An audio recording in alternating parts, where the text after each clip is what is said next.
یہ امت کیوں برپا کی گئی، اس کا مقصد کیا ہے؟ امت مسلمہ کے غرض تاسیس اور اس کے مقصد وجود کے بیان میں قرآن مجید نے دو اصطلاحات استعمال کی۔ ان میں سے ایک اصطلاح ذرا فلسفیانہ ہے، اس کو سمجھنے کے لیے بڑے غور و فکر کی ضرورت ہے۔ ایک اصطلاح نسبتاً عام فہم ہے اور آسان ہے، اور یہ قرآن مجید کا خاص اسلوب ہے، کیونکہ یہ کتاب ہدایت عوام کے لیے بھی ہے، خواص کے لیے بھی، فلاسفہ اور حکماء کے لیے بھی رہنمائی اسی میں ہے، اور عوام الناس کے لیے بھی رہنمائی کا فریضہ اسی کتاب عزیز کو سر انجام دینا ہے۔ لہذا آپ اس کتاب میں یہ دیکھیں گے کہ بڑے گہرے علمی مضامین بھی ہیں، فلسفیانہ مباحث بھی ہیں، لیکن بہت عام فہم انداز میں یہ اپنے اصل مقصد کو بڑی سلیس زبان میں بھی بیان کر دیتا ہے، تاکہ ایک طرف اہل خرد کے لیے سامان غور و فکر جو ہے مہیا ہو جائے، تو دوسری طرف عوام بھی اس کی ہدایت اور رہنمائی سے محروم نہ رہے۔ دو اصطلاحات جن کی طرف میں اشارہ کر رہا ہوں، اس امت مسلمہ کی غرض تاسیس، پہلے اس کی اہمیت کو سمجھیے۔ ہر شخص جانتا ہے کہ چھوٹے سے چھوٹا ادارہ بھی اگر بنایا جائے، کوئی اجتماعی ہیئت تشکیل دی جائے، تو سب سے پہلے اس کے اغراض و مقاصد معین کیے جاتے ہیں۔ یہ انجمن ہم کیوں بنا رہے ہیں، اس کے مقاصد کیا ہیں، یہ ہم نے ادارہ کس لیے تشکیل دیا ہے، اس کے اہداف کیا ہیں، اس کے مقاصد کیا ہیں۔ تو اتنی بڑی امت، اور یہ ذہن میں رکھیے، اس سے پہلے بھی کئی مرتبہ یہ بات میں بیان کر چکا ہوں کہ امت کے معنی ہی ہے ہم مقصد لوگوں کی اجتماعیت۔ عربی زبان میں اما یا امو کے معنی ہے قصد کرنا، ارادہ کرنا۔ آمین البیت الحرام، قرآن مجید میں حجاج کرام کو کہا گیا کہ پوری دنیا سے، اطراف و اکناف سے، چہار دانگ عالم سے جو لوگ بھی بیت اللہ کا قصد کر کے چل رہے ہیں حج کے لیے، یہ سب کیا ہے؟ آمین البیت الحرام، وہ لوگ جو بیت الحرام کا قصد کیے ہوئے۔ تو اما یا امو کے معنی ہے قصد کرنا، ارادہ کرنا۔ اسی سے لفظ امت بنا ہے، اور اس کے معنی ہے ہم مقصد لوگوں کی اجتماعیت، جن کا قصد ایک ہے، مقصد ایک ہے، ہدف ایک ہے۔ اس اعتبار سے امت مسلمہ، امت محمد صلی اللہ علیہ وسلم، اس کا وہ مقصد کیا ہے، غرض تاسیس کیا ہے؟ ہماری بدقسمتی ہے کہ ہم میں سے اکثر نے کبھی اس کے بارے میں غور بھی نہیں کیا۔ مسلمان تو ہم اللہ کے فضل سے اس لیے بن گئے کہ ہم مسلمانوں کے ہاں پیدا ہو گئے۔ یہ تو ہمیں بغیر کسی قربانی کے، بغیر کسی ایثار کے، بغیر کسی محنت کے، بغیر کوئی نقصان برداشت کیے ہوئے ہمیں اللہ کی یہ دولت اسلام میسر ہے۔ لہذا اکثر و بیشتر کبھی ہم نے یہ غور کرنے کی تکلیف تک نہیں کی کہ اس مسلمان ہونے کے تقاضے کیا ہیں، اس امت کی غرض تاسیس کیا ہے۔ اس غرض تاسیس کو آج سمجھیے، اور اس کے لیے جیسا کہ میں نے عرض کیا، قرآن مجید نے دو اصطلاحات استعمال کی۔ ایک ہے شہادت علی الناس، وَكَذَلِكَ جَعَلْنَاكُمْ أُمَّةً وَسَطًا لِتَكُونُوا شُهَدَاءَ عَلَى النَّاسِ وَيَكُونَ الرَّسُولُ عَلَيْكُمْ شَهِيدًا۔ اسی طرح ہم نے تمہیں ایک درمیانی امت بنایا، امت وسط بنایا، بہترین امت بنایا، لِتَكُونُوا شُهَدَاءَ عَلَى النَّاسِ، تاکہ تم ہو جاؤ گواہ لوگوں پر، وَيَكُونَ الرَّسُولُ عَلَيْكُمْ شَهِيدًا، اور رسول گواہ ہو جائیں تم پر۔ یہ پر کو میں خاص طور پر پروناؤنس کر رہا ہوں، زور دے کر، اس کا مفہوم ابھی عرض کروں گا۔ اور ایک اصول میں نے بارہا، جو حضرات بھی ان دروس قرآن کی محافل میں شرکت فرماتے رہے ہیں، انہوں نے مجھ سے کئی مرتبہ یہ بات سنی ہوگی کہ میں نے یہ دیکھا ہے مطالعہ قرآن اور غور و فکر کے دوران کہ اہم مضامین قرآن مجید میں کم سے کم 2 مرتبہ ضرور آتے ہیں۔ چنانچہ یہ مضمون جو سورہ بقرہ میں آیا ہے دوسرے پارے کے آغاز میں، یہی سورہ حج کی آخری آیت میں بھی ہے، جہاں فرمایا گیا ہے مسلمانوں جہاد کرو، جاہدوا فی اللہ حق جہادہ، محنت کرو، جہاد کرو، جد و جہد کرو. وَاجْتَبَاكُمْ، اس نے تمہیں چن لیا ہے، پسند کر لیا ہے. لیکن یہ چناؤ، یہ سلیکشن کس لیے ہوا ہے؟ لِيَكُونَ الرَّسُولُ شَهِيدًا عَلَيْكُمْ وَتَكُونُوا شُهَدَاءَ عَلَى النَّاسِ، تاکہ رسول گواہ بن جائیں تم پر اور تم گواہ بن جاؤ پوری نوع انسانی. ترتیب صرف الٹ گئی. سورہ بقرہ میں امت کا ذکر پہلے ہے، لِتَكُونُوا شُهَدَاءَ عَلَى النَّاسِ، اور رسول اللہ صلی اللہ علیہ وسلم کا ذکر بعد میں ہے، وَيَكُونَ الرَّسُولُ عَلَيْكُمْ شَهِيدًا. سورہ حج میں حضور کا ذکر پہلے ہے، لِيَكُونَ الرَّسُولُ شَهِيدًا عَلَيْكُمْ، اور امت کا بعد میں ہے، وَتَكُونُوا شُهَدَاءَ عَلَى النَّاسِ. مضمون ایک ہی ہے. اب اس کا مفہوم کیا ہے؟ یہ چونکہ اپنی جگہ ایک مستقل موضوع ہے. میرے کیسٹس موجود ہیں اسلام کا فلسفہ شہادت. اس شہادت علی الناس کے معنی کیا ہے؟ شہادت کسی کے حق میں ہوتی ہے، کسی کے خلاف.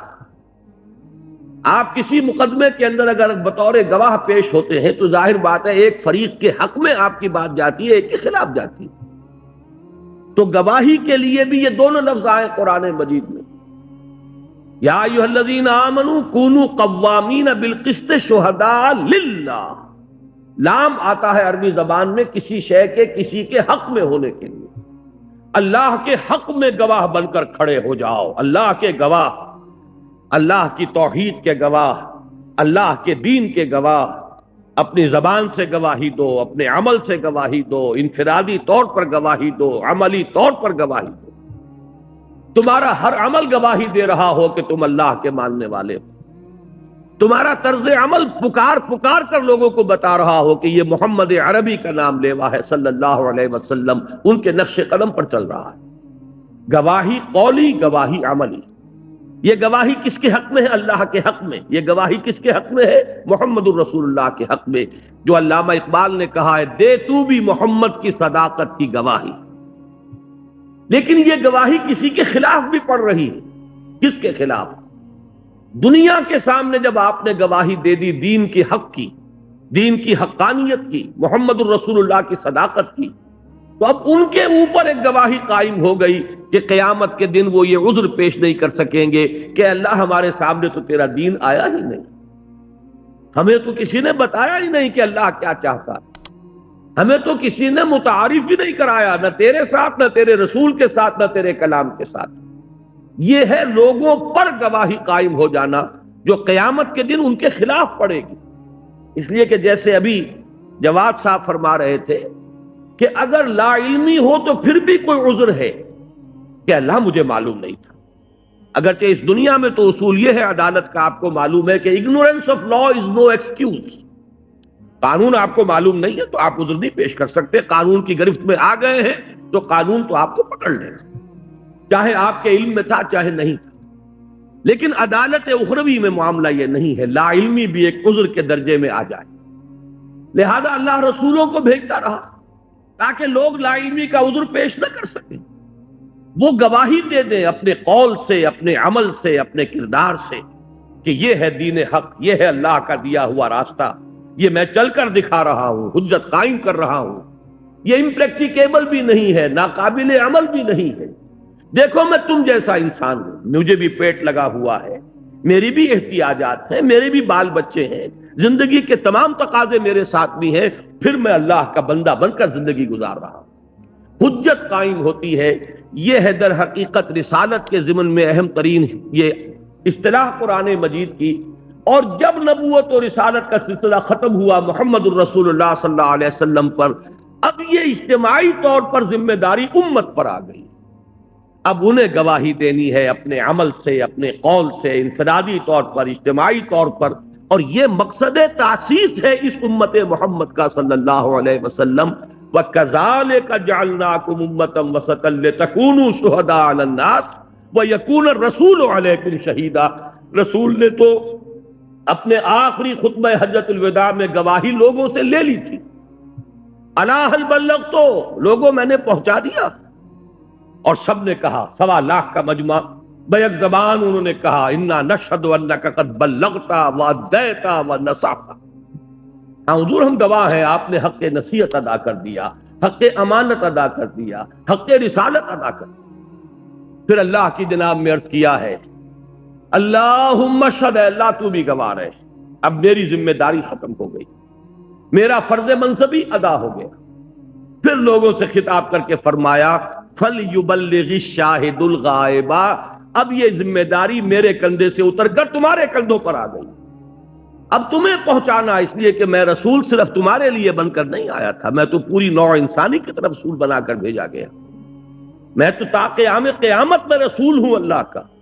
جتنے انسان اس وقت ہیں دنیا میں اور جتنے انسان تا قیام قیامت آئیں گے، ان سب کی طرف رسول بنا کر بھیجا گیا ہوں۔ اب یہ شہادت جو میں نے تم پر دی ہے، تمہیں دینی ہے پوری نوع انسانی کی۔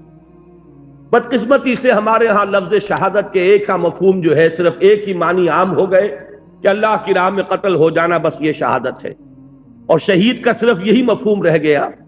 تمام رسول شہید ہیں، حالانکہ رسول اللہ کی راہ میں قتل نہیں ہوئے۔ نبی قتل ہو سکتا ہے، رسول قتل نہیں ہو سکتا، لیکن یہ کہ سب شہید ہیں، سب گواہ ہیں اللہ کے، گواہی دی انہوں نے اپنے عمل سے، ایک ایک لمحہ ان کا گواہی دیتے ہوئے بسر ہوا ہے۔ اور یہی وجہ ہے قرآن مجید میں سورہ نساء میں فرمایا گیا فَكَيْفَ إِذَا جِئْنَا مِن كُلِّ أُمَّةٍ بِشَهِيدٍ وَجِئْنَا بِكَ عَلَىٰ هَٰؤُلَاءِ شَهِيدًا، اس دن کیا ہوگا، کیا کیفیت ہوگی جبکہ ہم ہر امت پر ایک گواہ کھڑا کریں گے۔ جس امت کی طرف جو رسول بھیجے گئے وہ کھڑے ہو کر ٹیسٹیفائی کریں گے اس عدالت اخروی میں، جس کو آپ کہتے ہیں پروزیکیوشن وٹنس، سرکاری گواہ کی حیثیت سے کھڑے ہو کر کہیں گے اے اللہ تیرا دین، تیرا پیغام جو مجھ تک آیا تھا میں نے پہنچا دیا تھا۔ اب یہ ذمہ دار ہیں، یہ مسئول ہیں، یہ اکاؤنٹیبل ہیں۔ اور پھر یہ کہ حضور صلی اللہ علیہ وسلم آخر میں آئیں گے اور اپنی امت کے بارے میں ٹیسٹیفائی کریں گے اے اللہ میں نے پہنچا دیا تھا۔ اب اپنے طرز عمل کے ذمہ دار، مسئول اور اکاؤنٹیبل یہ خود۔ بہرحال میں اس پر زیادہ تفصیل میں نہیں جانا چاہتا۔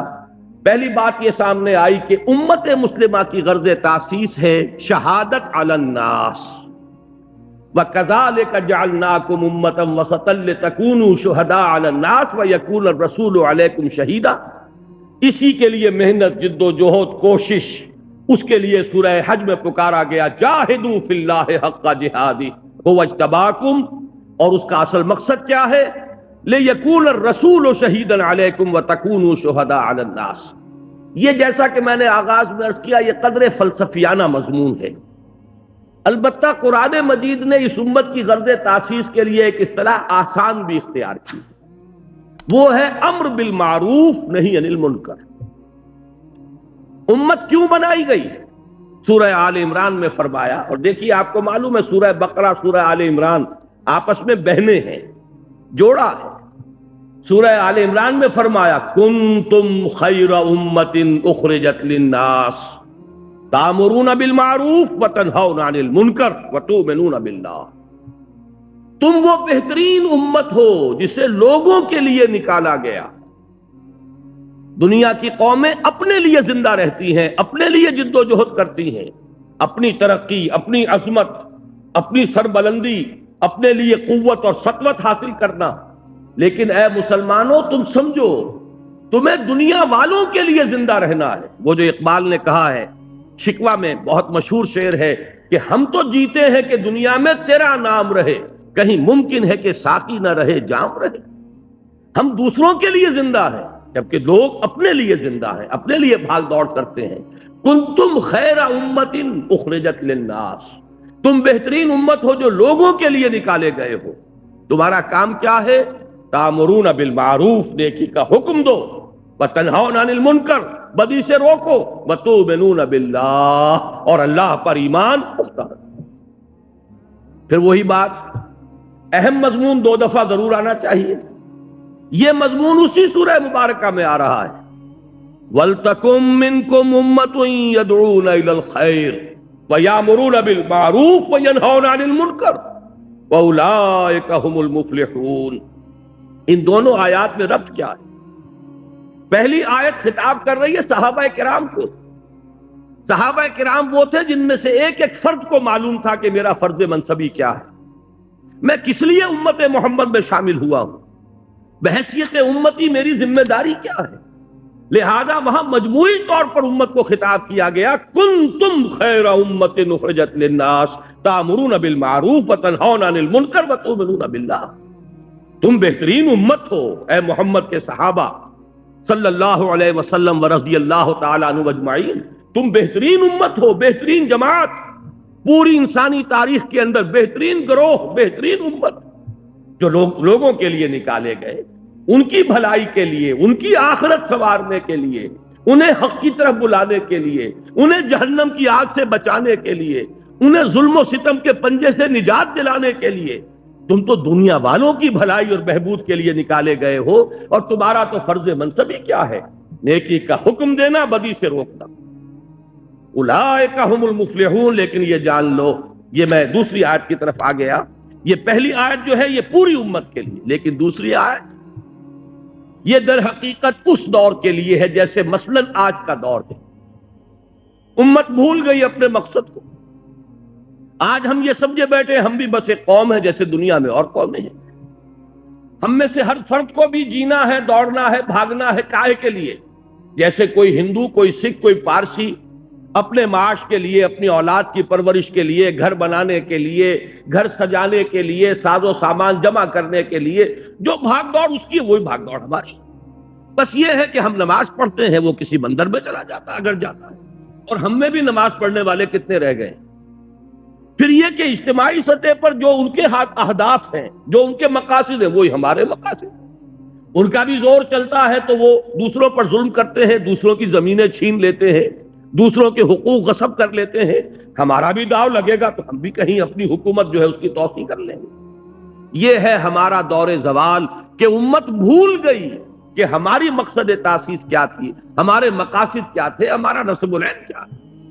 اس حالت میں کیا ہو، اس امت میں سے کچھ لوگ جو بیدار ہو جائیں، جو ہوش میں آ جائیں، جو جاگ جائیں، جنہیں یاد آ جائیں.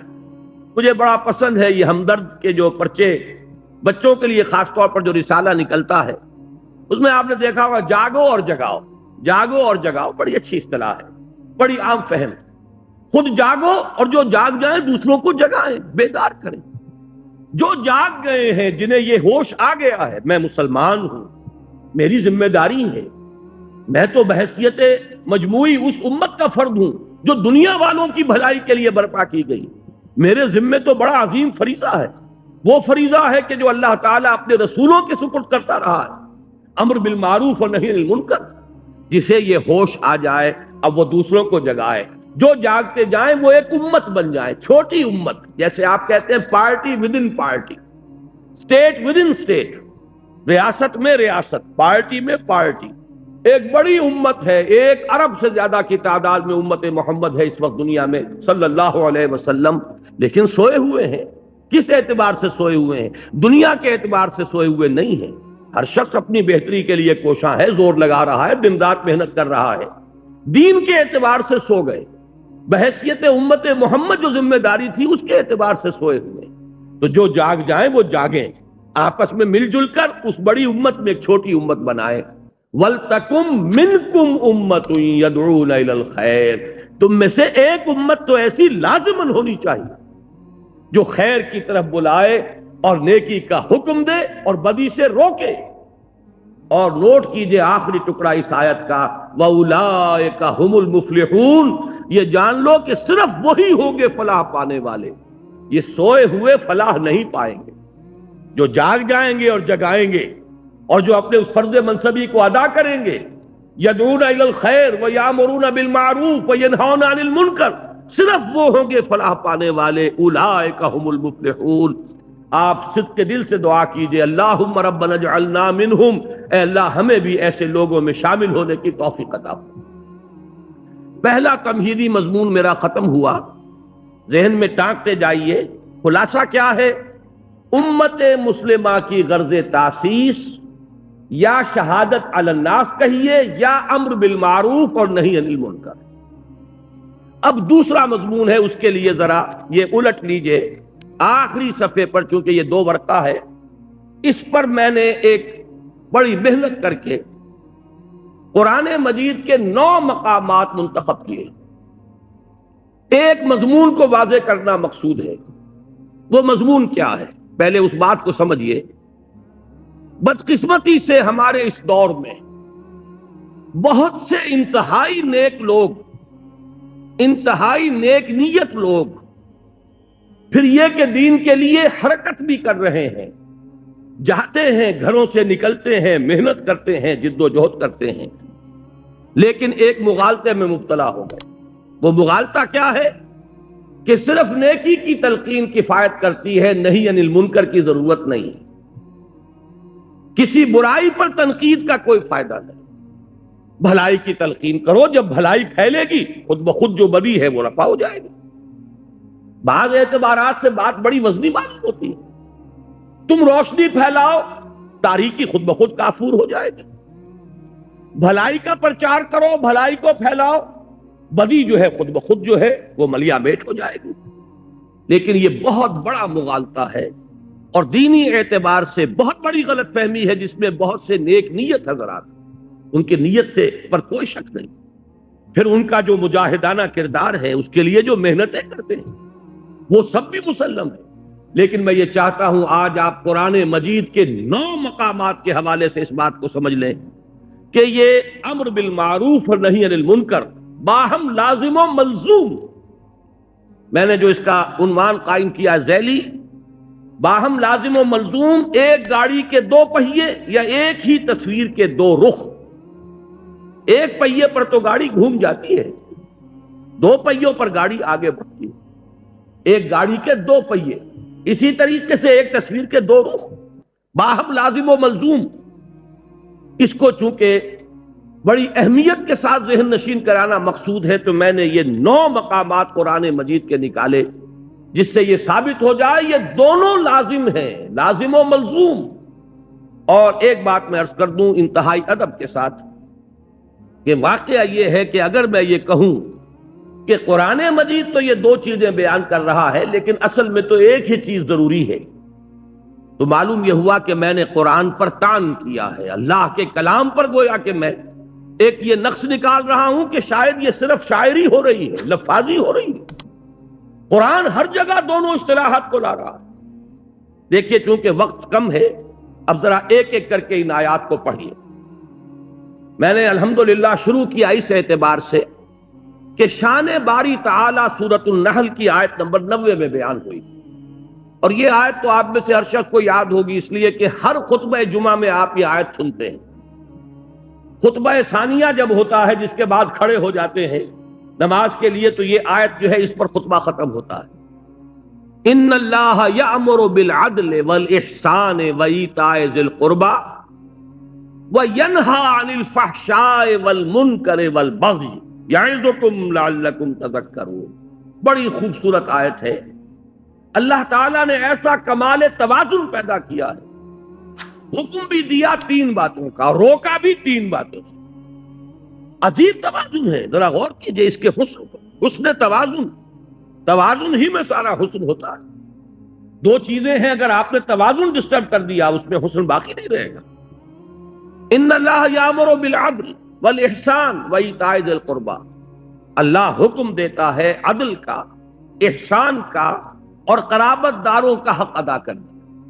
میں چونکہ اس وقت درس نہیں دے رہا ہوں ان آیات کا، مقصود صرف یہ ہے کہ آپ کے پیش نظر رہے کہ امر اور نہی یہ دونوں ساتھ ساتھ، اور اس میں یہاں توازن اللہ نے اس درجے کیا ہے کہ 3 ہی چیزیں مقابل میں لایا۔ وَيَنْهَا عَنِ الْفَحْشَاءِ وَالْمُنْكَرِ وَالْبَغْيِ يَعِظُكُمْ لَعَلَّكُمْ تَذَكَّرُونَ۔ اللہ بھی نیکیوں کا حکم دیتا ہے تو بدیوں سے روکتا بھی، ورنہ اگر وہ فلسفہ درست ہوتا کہ محض نیکی کی تلقین سے بدی خود بخود کافور ہو جائے گی، تو بدی کی نشاندہی کر کے اس سے روکنے کی اضافی طور پر ضرورت نہیں تھی۔ آگے چلیے، نمبر 2، تقاضائے فطرت و حکمت۔ یہاں میں نے سورہ لقمان کی آیت لی ہے۔ حضرت لقمان کے بارے میں آپ حضرات کے علم میں ہوگا، نہ وہ نبی تھے نہ کسی نبی کے امتی تھے، سلیم العقل سلیم الفطرت انسان، حکیم اور دانا انسان۔ انہوں نے اپنے غور و فکر سے جو نتائج اخذ کیے ہیں وہ ہیں جو قرآن مجید نے سورہ لقمان کے 2 رکوع میں جو وصیتیں انہوں نے اپنے بیٹے کو کی تھی وَإِذْ قَالَ لُقْمَانُ لِابْنِهِ وَهُوَ يَعِظُهُ يَا بُنَيَّ لَا تُشْرِكْ بِاللَّهِ، یہاں سے قرآن مجید نے حضرت لقمان کو امر بنا دیا، اس لیے کہ ان کا ذکر جب تک قرآن ہے ان کا ذکر موجود ہے، اور ہمیشہ قرآن رہے گا ان کا ذکر موجود رہے گا۔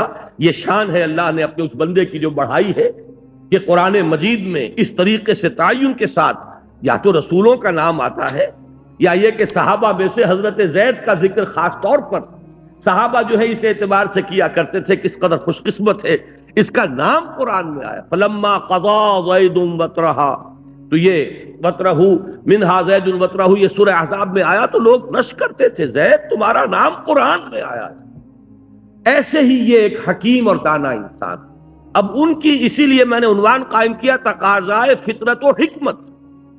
فطرت اور حکمت کا تقاضا یہ ہے، اب ان کی یہ آیت نوٹ کیجئے جو قرآن مجید میں ان کی بات نقل فرمائی گئی، یا بنی اقم الصلاۃ وامر بالمعروف وانہا عن المنکر واصبر علی ما اصابک ان ذلک من عزم الامور، اے میرے بچے نماز قائم رکھ، نیکی کا حکم دے، بدی سے روک، اور پھر صبر کر جو تجھ پر بیتے۔ دیکھیے بڑی پیاری بات، نیکی کی تلقین پر کبھی آپ کو ریزنٹمنٹ نہیں ہوگی، لوگ سن لیں گے مانے یا نہ مانے، بھائی بھلا کام کیا کرو، نیک کام کیا کرو، بھائی نماز پڑھا کرو، بھائی روزہ رکھا کرو، کوئی آپ کو پلٹ کر گالی نہیں دے گا۔ یہ دوسری بات ہے کہ جیسے چکنے گھڑے پر پانی پڑتا ہے اور نکل جاتا ہے، اور ایک کان سے سنا دوسرے کان سے نکال دیا، لیکن اصل میں جب جوابی کارروائی ہوتی ہے لوگوں کی طرف سے، جب آپ کسی بدی پر روکیں اس وقت پھر ریزنٹمنٹ ہوتی ہے، اس وقت پھر جو ہے ریٹیلیشن ہوتی ہے۔ چھوٹے سے بچے کو کہہ کر دیکھیے کہ بیٹے یہ کھیلنے کی جگہ نہیں ہے، یہ کرکٹ کا میدان نہیں ہے، یہ سڑک ہے، کسی کا سر پھوڑ دو گے، کسی کی گاڑی کا شیشہ توڑ دو گے، لیکن ذرا کہہ کے دیکھیے پھر آپ کا وہاں سے اپنی عزت کو سالم لے کر واپس چلا جانا آسان نہیں ہوگا۔ چھوٹی سی چھوٹی بات کہہ کر دیکھیے کسی کو۔ اس لیے یہاں حضرت لقمان فرما رہے ہیں میرے بچے نماز کو قائم رکھ، نیکی کا حکم دے، بدی سے روک، اور پھر جو آئے اسے جھیل، برداشت کر، صبر کر، وَاصْبِرْ عَلَىٰ مَا أَصَابَكَ۔ یہی تو ربط ہے سورۃ العصر میں، وَالْعَصْرِ إِنَّ الْإِنسَانَ لَفِي خُسْرٍ إِلَّا الَّذِينَ آمَنُوا وَعَمِلُوا الصَّالِحَاتِ وَتَوَاصَوْا بِالْحَقِّ وَتَوَاصَوْا بِالصَّبْرِ۔ حق کی وصیت کر کے ظاہر بات ہے کہ پھر آپ کو صبر کی بھی ضرورت پیش آئے۔ تیسری چیز پر آئیے، شان محمد صلی اللہ علیہ وسلم۔ یہ سورہ اعراف کی ایک آیت ہے۔ اس کا پس منظر یہ ہے کہ جب حضرت موسیٰ علیہ السلام کو اللہ تعالیٰ نے کوہ طور پر بلا لیا تھا 30 راتوں کے لیے، پھر وہ بڑھا کر 40 راتیں کی گئی، اور وہاں ان کی عدم موجودگی میں بنی اسرائیل نے بچڑے کی پرست شروع کر دی۔ تو جب وہ واپس آئے ہیں تو بہت غضبناک ہوئے، وہ تو آپ کے علم میں پورا واقعہ ہے۔ پھر سب سے بڑی توبہ ہوئی ہے تاریخ میں، 70,000 یہودی قتل ہوئے ہیں اس مرتد ہونے کی پاداش میں۔ ہر قبیلے میں سے جنہوں نے شرک کیا تھا، تو جو لوگ توحید پر قائم رہے انہیں حکم دیا گیا کہ اپنے رشتہ داروں کو ذبح کرو۔ مرتد کی سزا اسلام میں قتل ہے۔ انہوں نے اسلام لانے کے بعد، نبی کے ساتھی ہونے کے بعد، اور گائے کی پرستش کی ہے۔ یہ سارا جو ہے جس کو آج کی اصطلاح میں آپ پرج بھی کہہ سکتے ہیں، بہت بڑا پرج ہوا یہ اپنی اس پارٹی کا۔ اس کے بعد کوہ طور پر وہ 70 سرکردہ لوگوں کو لے کر حاضر ہوئے، دعا کی پروردگار ہم سے خطا ہو گئی ہے، معاف فرما دے اور ہمارے لیے رحمت کا فیصلہ فرما دے۔ اس کا جواب دیا گیا کہ ایک تو میری رحمت عام ہے، وہ تو ہر شے کے ساتھ، رحمتی وسعت کل شے۔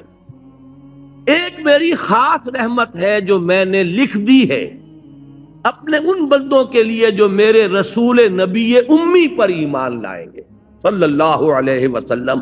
یہ سورہ اعراف کی آیت نمبر 157 ہے۔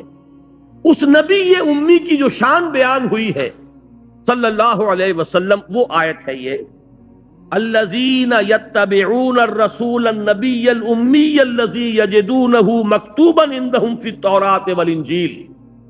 وہ لوگ کہ جو پیروی کریں گے میرے رسول نبی امی کی، جس کو وہ دیکھیں گے، موجود پائیں گے، لکھا ہوا اپنے پاس تورات اور انجیل میں، یعنی جن کی پیشین گوئیاں درج ہوں گی۔ اب وہ نبی جب آئیں گے کیا کریں گے؟ دیکھیے پہلا کام کیا ہے، یامرہم بالمعروف وینہاہم عن المنکر ویحل لہم الطیبات ویحرم لہم الخبائث۔ نبی جب آئیں گے میرے نبی امی، میرے رسول نبی امی صلی اللہ علیہ وسلم کیا کریں گے؟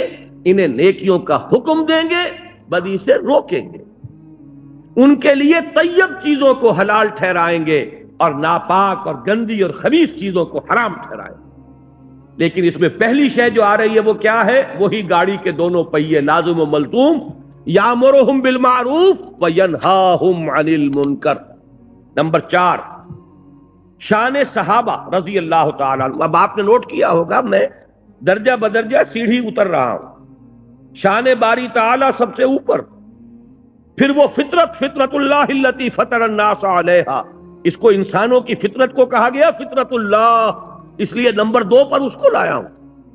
نمبر 3 پر رسول صلی اللہ علیہ وسلم، نمبر 4 پر صحابہ، درجہ بدرجہ نیچے اتر رہے ہیں۔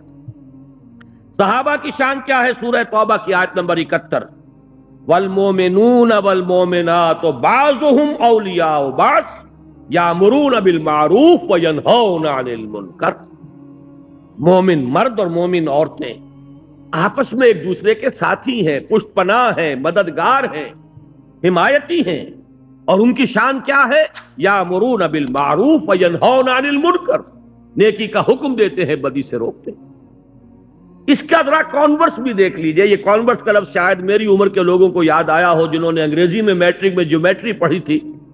ہر تھیورم کا ایک کانورس ہوتا تھا، ایک نظریہ ہے، ایک اس کا عکس ہے، تو اس کا بھی ایک عکس ہے۔ منافقین کی شان بیان ہوئی ہے، کیفیت منافقین، اسی سورہ توبہ کی آیت نمبر 67 میں، المنافقون والمنافقات بعضهم من بعض یامرون بالمنکر وینہون عن المعروف۔ لفظ دونوں یہاں بھی آ گئے۔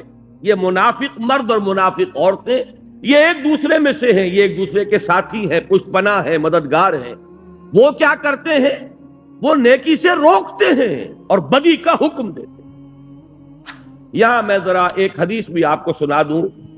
ایک مرتبہ حضور نے صحابہ کرام سے فرمایا، تم لوگوں کا کیا حال ہوگا؟ کیف انتم اذ لا تأمرون بالمعروف ولا تنہون عن المنکر؟ کیا حال ہو جائے گا مسلمانوں تمہارا جب تم نیکی کا حکم دینا چھوڑ دو گے اور بدی سے روکنا چھوڑ دو گے؟ صحابہ حیران ہوئے، ان کے لیے تو یہ ناقابل قیاس، ناقابل گمان بات۔ انہوں نے کہا اوا کائن ذالک یا رسول اللہ، انہوں نے حیرت کے ساتھ کہا ہے اللہ کے رسول کیا ایسا ہونے والا ہے؟ آپ نے فرمایا بل اشد من ذالک سیکون، تم اسی پر حیران ہو رہے ہو اے میرے صحابہ، اس سے بھی زیادہ شدید کیفیت پیدا ہو جائے گی۔ اب وہ حیران ہوئے، وہ کیا ہوگی؟ فرمایا تامرون بالمنکر وتنہون عن المعروف، وہ دور بھی آ جائے گا کہ تم منکر کا حکم دو گے اور بدی کا حکم دو گے اور نیکی سے روکو گے۔ یہ وہ شان ہے منافقین کی کیفیت۔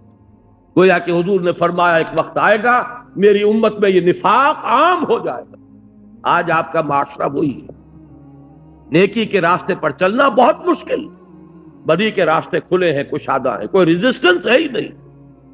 کوئی نوجوان ذرا داڑھی رکھ لے، تمام رشتہ دار، اعزاء، قریب، والدین وہ اس کے سر کو اس پر سوار ہو جائیں گے، تم نے کیا کیا؟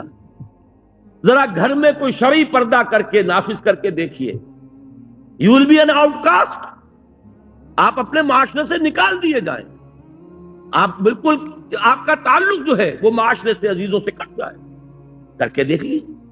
اس لیے کہ حضور نے فرمایا تھا بل اشد من ذالک سیکون، کہ میری امت پر وہ وقت بھی آنے والا ہے کہ صرف یہی نہیں ہوگا کہ نیکی کا حکم دینا روک دیں گے اور بدی سے روکنا جو ہے وہ چھوڑ دیں گے، بلکہ اشد من ذالک سیکون، اور وہ کیا ہے؟ تامرون بالمنکر وتنہون عن المعروف، جو کہ اس وقت منافقین کی شان تھی۔ آگے آئیے، یہ 6 آیت میں ابھی آپ کو سنا چکا ہوں پہلے ہی، امت کا فرض منصبی، کنتم خیر امت اخرجت للناس تامرون بالمعروف وتنہون عن المنکر۔ نمبر 7، دور زوال میں امت مسلمہ کے لیے سہ نکاتی لاہ عمل کا نقطہ عروج، یہ 3 آیات جو یہاں درج ہیں، میں نے ایک تقریر کی تھی آپ کے اسی شہر کراچی میں ایک مسجد میں آج سے 4 سال قبل، اس پر مفصل خطاب ان 3 آیات کی روشنی میں ایک لائحہ عمل کیا کریں اس حال میں، کس طریقے سے صورتحال تبدیل ہو۔ قرآن مجید تو ہمیشہ کے لیے ہدایت اور رہنمائی ہے، اس نے اس دور کے لیے بھی ہدایت دی ہے، بعد والے دور کے لیے بھی ہدایت دی ہے۔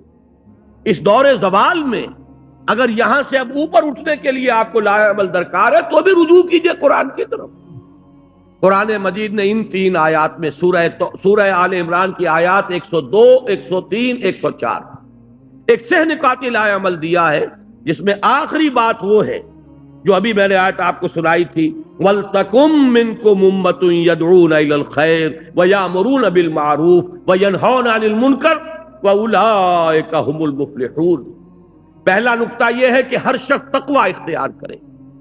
دوسرا نقطہ یہ ہے کہ مل جل کر بنیان مرصوص بنو، قرآن مجید کی رسی کو مضبوطی سے تھام لو، اللہ کی رسی، وَاعْتَصِمُوا بِحَبْلِ اللَّهِ جَمِيعًا۔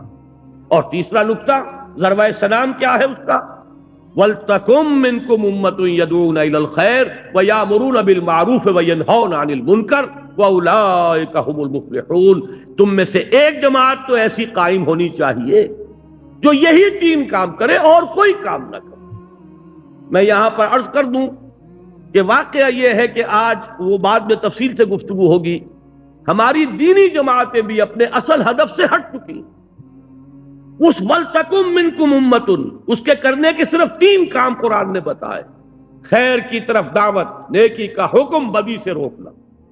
یہ پاور پالیٹکس میں اپنے آپ کو ملوث کر لینا، کبھی کسی کا پاسنگ بن جانا، کبھی کسی کا ضمیمہ بن جانا، ادھر سے ادھر جو سیاسی اعتبار سے لڑکتے رہے ہیں، یہ در حقیقت اپنے اصل ہدف سے ہٹ جانے کی بنا پر وہ تیر نیم کش جس کا نہ ہو کوئی ہدف، اپنے اصل ہدف سے، ہمارے یہ جو لائحہ عمل کا جو ہدف ہے اس سے ہٹ چکے ہیں۔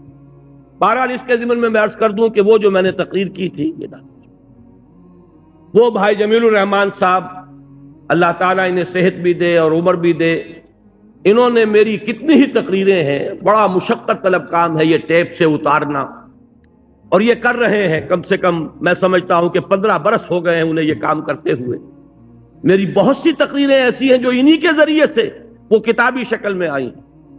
اسی کراچی میں نے ایک تقریر کی تھی، اسی آیت کے حوالے سے جو ابھی سورہ اعراف کی ہم نے پڑھی ہے، اس میں اہل ایمان کے بارے میں فرمایا کہ وہ لوگ کیا کریں گے، فالذین آمنوا بہ وعزروہ ونصروہ واتبعوا النور الذی انزل معہ اولئک هم المفلحون۔ ہمارے اس رسول نبی امی کو جو لوگ ان پر ایمان لائیں گے، ان کی تعظیم کریں گے، ان کی مدد کریں گے، اور جو نور ان کے ساتھ نازل کیا جائے گا اس کا اتباع کریں گے، وہی فلاح پانے والے ہوں گے۔ وہ تقریر بھی انہوں نے اتاری تھی اور وہ چھپ چکی ہے، کتنے ایڈیشن اس کے۔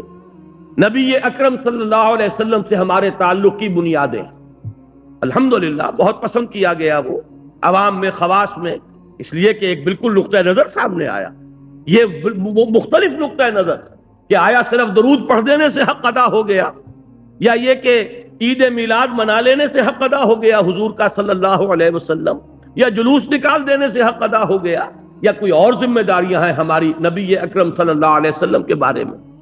اسی طرح اس تقریر کو بھی انہوں نے اتارا تھا، اور اب وہ بھی کتاب کی شکل میں شائع ہو رہی ہے، لیکن تازہ میثاق جو میں خاص طور پر حکم دے کر آیا تھا کہ اس کو جلدی سے شائع کیا جائے، اور بائی ایئر کارگو میں نے منگوایا ہے، آج اس کے نسخے باہر موجود ہیں۔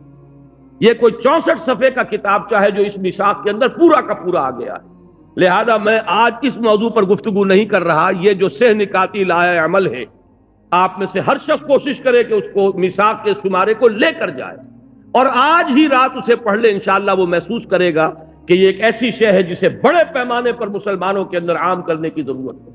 قرآن نے ہمیں لائحہ عمل دیا ہے، اب کدھر بھٹک رہے ہیں؟ جیسے حضور صلی اللہ علیہ وسلم، مجھے غزوہ حنین کا وہ وقت یاد آ رہا ہے جب صحابہ، کیونکہ بوچھاڑ ہوئی تھی تیروں کی، بڑی سخت بوچھاڑ، جب حضور اور مسلمانوں کا لشکر جب جا رہے تھے تو ایک تنگ درے میں، پہاڑی کے درے میں سے گزر رہے تھے، اور پہاڑی کے دونوں طرف جو ہے پہاڑوں پر اس درے کے وہ کفار پہلے سے بیٹھے ہوئے تھے، اور انہوں نے جو پھر بوچھاڑ کی ہے تیروں کی تو بھگدڑ مچ گئی۔ اس وقت حضور صلی اللہ علیہ وسلم نے ایک آواز بلند کی، الیہ یا عباد اللہ، الیہ یا عباد، اے اللہ کے بندوں کدھر جا رہے، آؤ میری طرف۔ میں یہ عرض کر رہا ہوں قرآن آج پکار رہا ہے، الیہ یا عباد اللہ، آؤ میری طرف، میرے پاس پروگرام ہے، میرے پاس لائحہ عمل ہے، میرے پاس ہدایت ہے، لیکن تم نے مجھے اپنا امام بنایا ہی نہیں۔ یہی وجہ ہے کہ میں نے اس کتابچے کا انتصاب لکھا ہے، یہ جو شروع میں ہوتا ہے، ان باہمت لوگوں کے نام جو قرآن حکیم کو واقعتاً اپنا امام بنانے کا عزم کر لیں۔ یہ کتابچہ ان کی خدمت میں پیش ہے کہ اگر وہ چاہتے ہیں کہ قرآن کو امام بنائیں تو قرآن یہ راستہ سے نکاتی راستہ ہے جو دکھا رہا ہے۔ وہ اس میثاق کے شمارے میں اور مضامین نہیں ہے، اس میں صرف ایک چھوٹا سا مضمون اور ہے، پورا کتاب اسی کتابچے پر یہ میثاق کا شمارہ جو ہے وہ مشتمل ہے۔ وہ میں پھر عرض کر رہا ہوں کہ لے کر جائیے، یوں سمجھیے کہ میرے آج کے درس کا یہ تتمہ ہے، تکملہ ہے۔ اب آ جائیے اس موضوع کی طرف۔ ہم نے 7 مقامات دیکھ لیے کہ جہاں امر بالمعروف اور نہی عن المنکر لازم و ملزوم ہے۔ 8واں یہ سورہ حج کی آیت نمبر 41 ہے، اصحاب اقتدار کا فرض عین، الذین ان مکناہم فی الارض اقاموا الصلاة وآتوا الزکاة وامروا بالمعروف ونہوا عن المنکر وللہ عاقبۃ الامور۔ وہ لوگ کہ جنہیں اگر ہم اختیار اور اقتدار اور تمکن فی الارض، حکومت عطا فرما دیں تو وہ کیا کریں گے؟ نماز قائم کریں گے، زکوٰۃ کا نظام قائم کریں گے، نیکیوں کا حکم دیں گے، بدی سے روکیں گے۔ وہی امر بالمعروف اور نہی عن المنکر گاڑی کے دونوں پہیے۔ آخری مقام وہ ہے جو آج آپ نے آیات ابھی سنی عزیزم اسد الرحمان صاحب سے، یہ ہے سرفروش اور جانباز اہل ایمان کے اوصاف کا ذروہ سنام۔ یہ آیات کاش کے پورا کا پورا درس ان 2 آیتوں پر ہوتا۔ اس کا آغاز ہوا ان اللہ اشتری من المؤمنین انفسهم واموالهم بان لهم الجنہ۔ اللہ نے تو اہل ایمان سے ان کی جانیں اور مال خرید لیے ہیں جنت کے عوض۔ جنت چاہیے تو جان اور مال میرے حوالے کر دو۔ جو بھی باشعور صاحب ایمان ہے وہ گویا کہ اللہ کے ساتھ ایک بیع و شرا کر چکا، اپنی جان اور مال اللہ کے ہاتھ فروخت کر چکا۔ لہذا اسی کا مظہر یہ تھا کہ وہ لوگ سرفروشی اور جاں فشانی جب پکارا گیا میدان میں آ گئے، جان ہتھیلی پر رکھ کر۔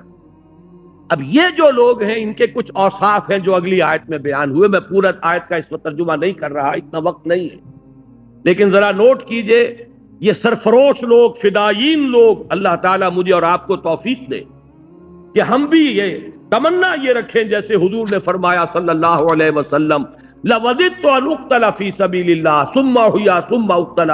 میری بڑی خواہش اور آرزو ہے کہ میں اللہ کی راہ میں قتل ہو جاؤں، پھر مجھے زندہ کیا جائے، پھر ایک مرتبہ اللہ کی راہ میں قتل ہو جاؤں۔ تو یہ خواہش ہمارے دلوں میں بھی آ جائے، لیکن اس خواہش کے ساتھ ساتھ کچھ اوصاف اپنے اندر پیدا کرنے ہوں گے۔ وہ اوصاف کیا ہے؟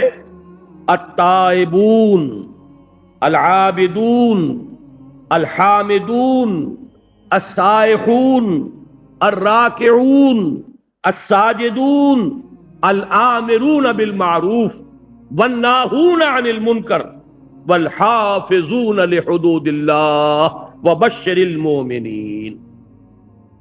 پہلا وصف توبہ کرنے والے، رجوع کرنے والے۔ خطا ہو گئی، غلطی ہو گئی، فوراً توبہ کرے، رجوع کرے۔ عابدون، اللہ کے عبادت گزار، اس کے اطاعت شعار، اس کی بندگی کو اپنی زندگی کا اصول بنا لینے والے۔ الحامدون، اللہ کی حمد و ثنا میں مصروف رہنے والے۔ السائحون، لذات دنیاوی سے کنارہ کشی کر لینے والے۔ الراکعون، رکوع کرنے والے اللہ کی جناب میں۔ الساجدون، سجدے کرنے والے اللہ کی بارگاہ میں۔ الآمرون بالمعروف، نیکی کا حکم دینے والے۔ والناہون عن المنکر، اور بدی سے روکنے والے۔ والحافظون لحدود اللہ، اور اللہ کی حدود کی حفاظت کرنے والے۔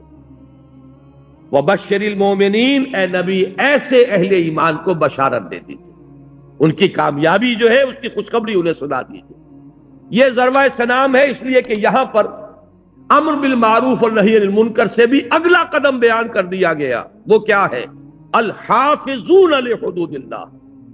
آپ کے ذہن میں ہوگا کہ میں انقلاب اسلامی کے مراحل کئی مرتبہ بیان ہو چکے ہیں، کتابی شکل میں بھی موجود ہیں۔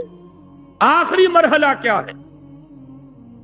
میں نے عرض کیا ہے ڈیمونسٹریشن، میدان میں آ جانا۔ اب یہ غلط کام ہم نہیں ہونے دیں گے، نہی عن المنکر بالید، طاقت کے ساتھ چیلنج کر دینا کہ یہ کام، اب تک تو ہم خوشامد کر رہے تھے، اب تک ہم کہہ رہے تھے کہ خدا کے لیے بات آ جاؤ، اب نہیں ہونے دیں گے، ہماری لاشوں پر ہوگا، جیتے جی نہیں ہونے دیں گے۔ یہ ہے حفاظت اللہ کے حدود کی۔ آپ کو معلوم ہے کہ آپ کی فوج، اس کا مقصد کیا ہے؟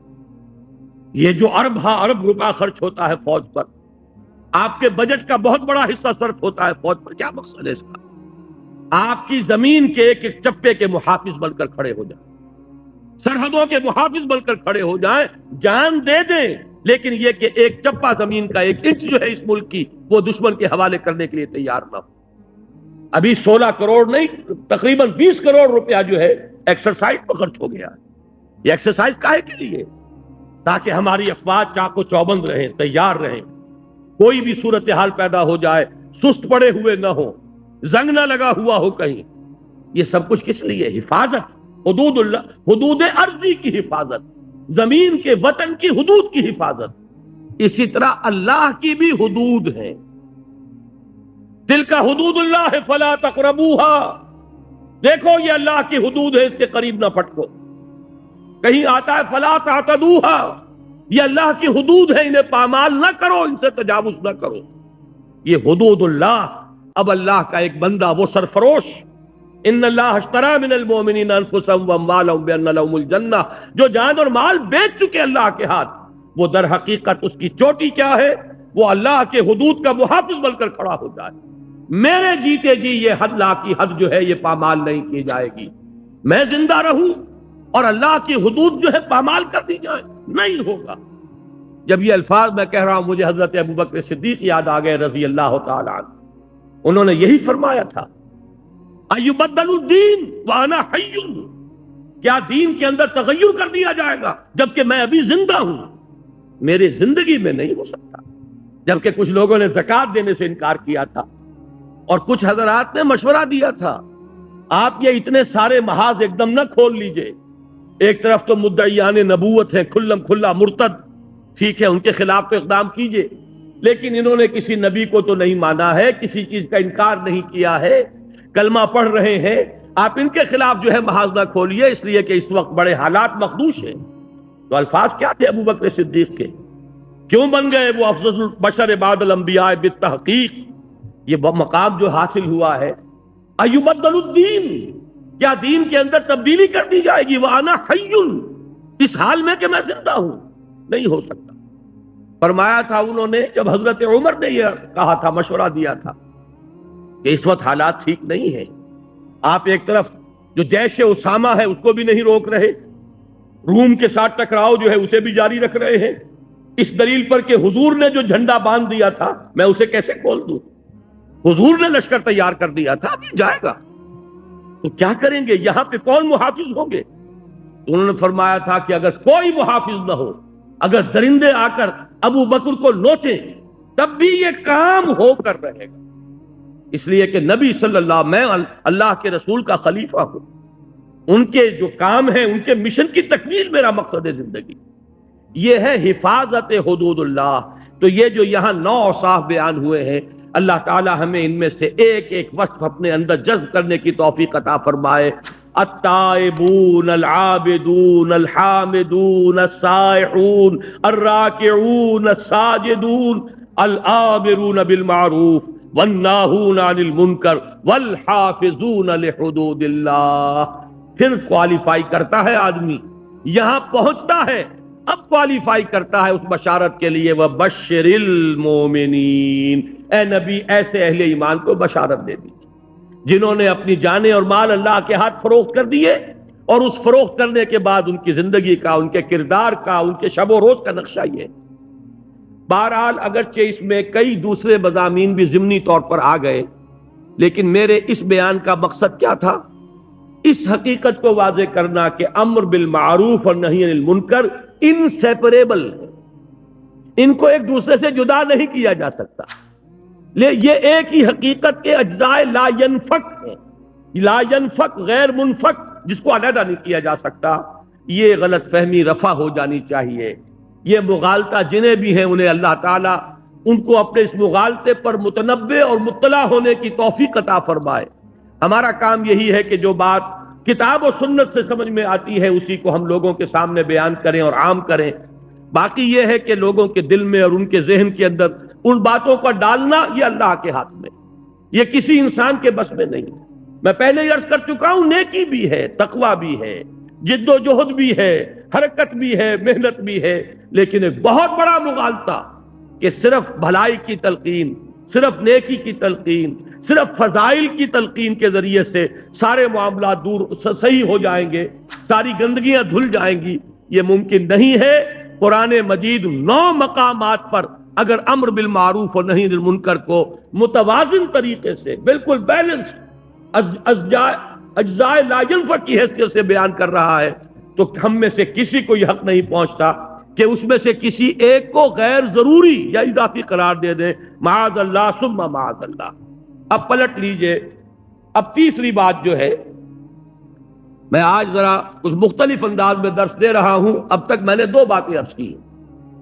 ایک یہ کہ امت مسلمہ کی غرض تاسیس کے لیے قرآن کی اصطلاحات 2 ہیں، شہادت علی الناس اور امر بالمعروف نہی عن المنکر۔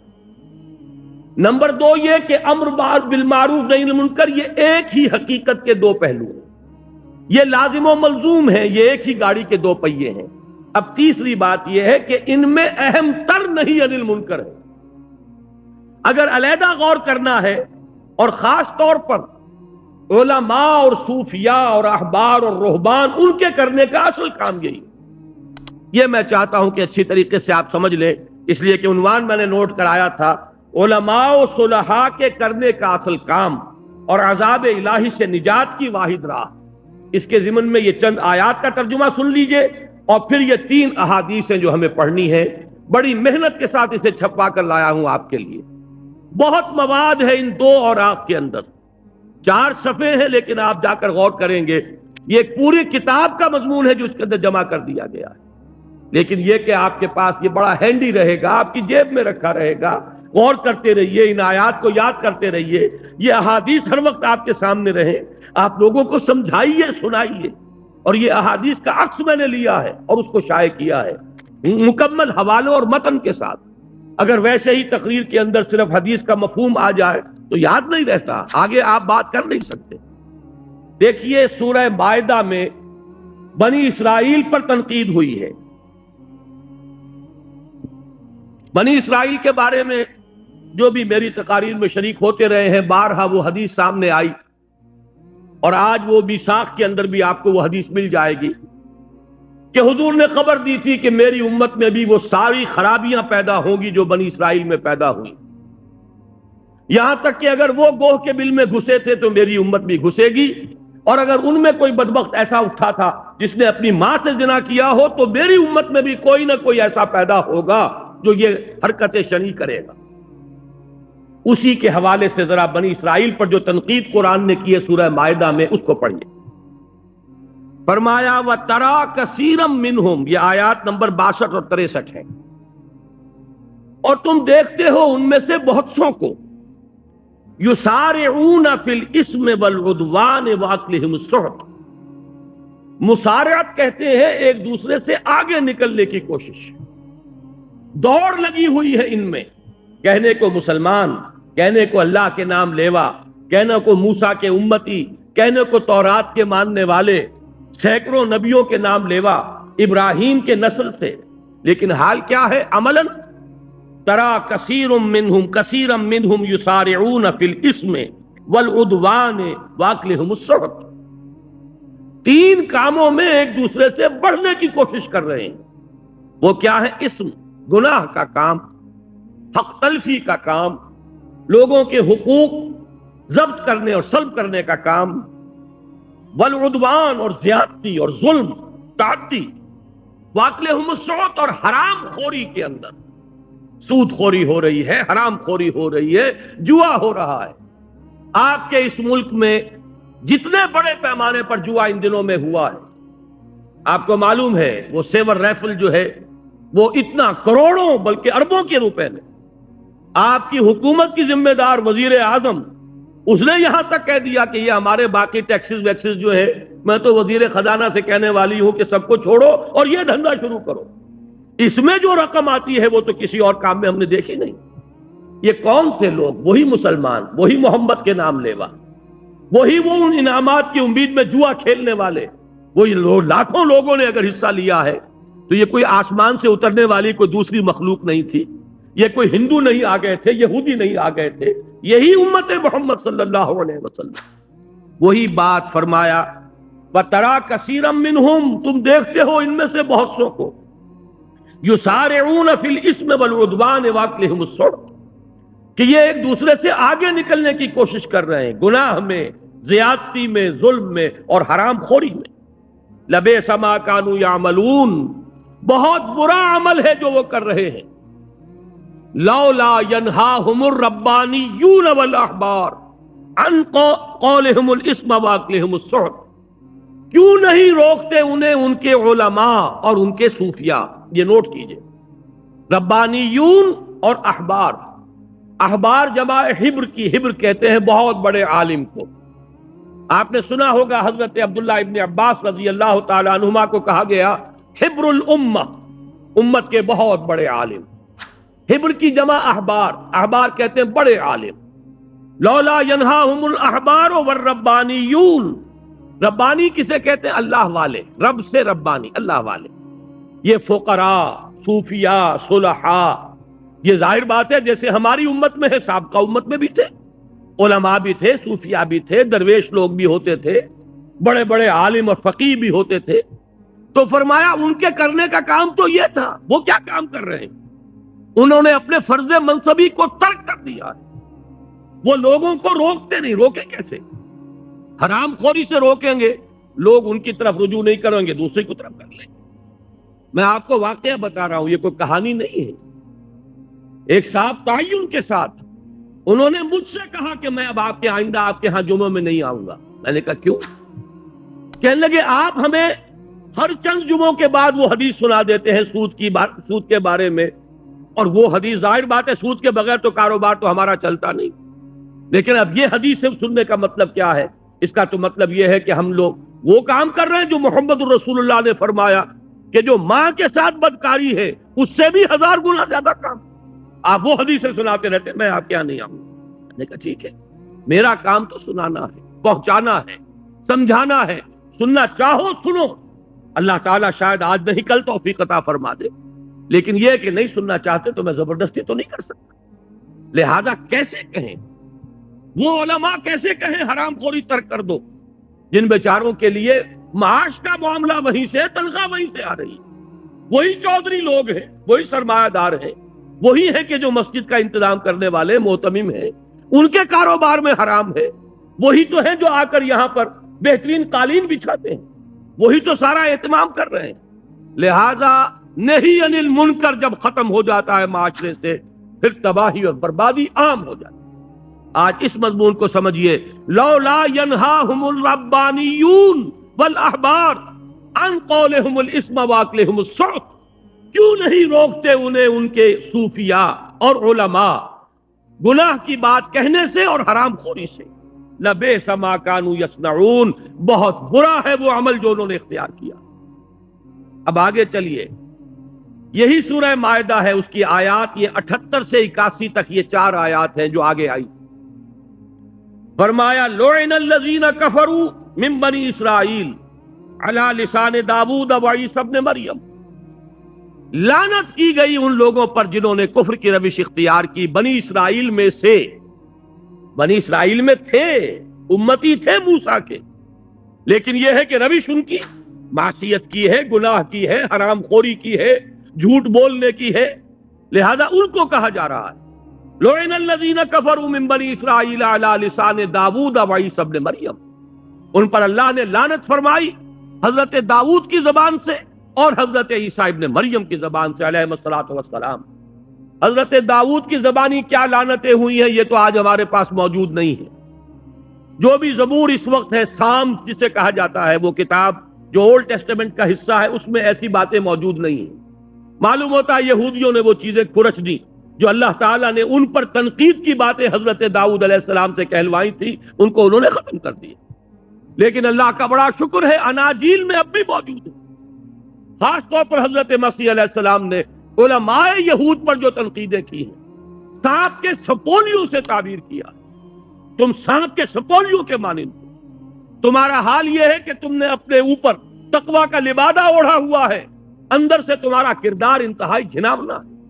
بڑی پیاری بات کہی انہوں نے، تمہارا حال ان قبروں سے مشابہ ہے جو اوپر سے سفیدی کی گئی ہے، بڑی خوشنما نظر آ رہی ہیں، لیکن ان کے اندر گلی سڑی ہڈیوں کے سوا کچھ نہیں. یہ حضرت مسیح علیہ السلام کے الفاظ ہیں جو علماء یہود کو مخاطب کر کے کہے گئے. یہ بھی انہی کی بہترین ضرب المثل ہے جو آج ہمارے ہاں عام طور پر ادب میں استعمال ہوتی ہے کہ تم مچھر چھانتے ہو اور سموچے اونٹ نکل جاتے ہو.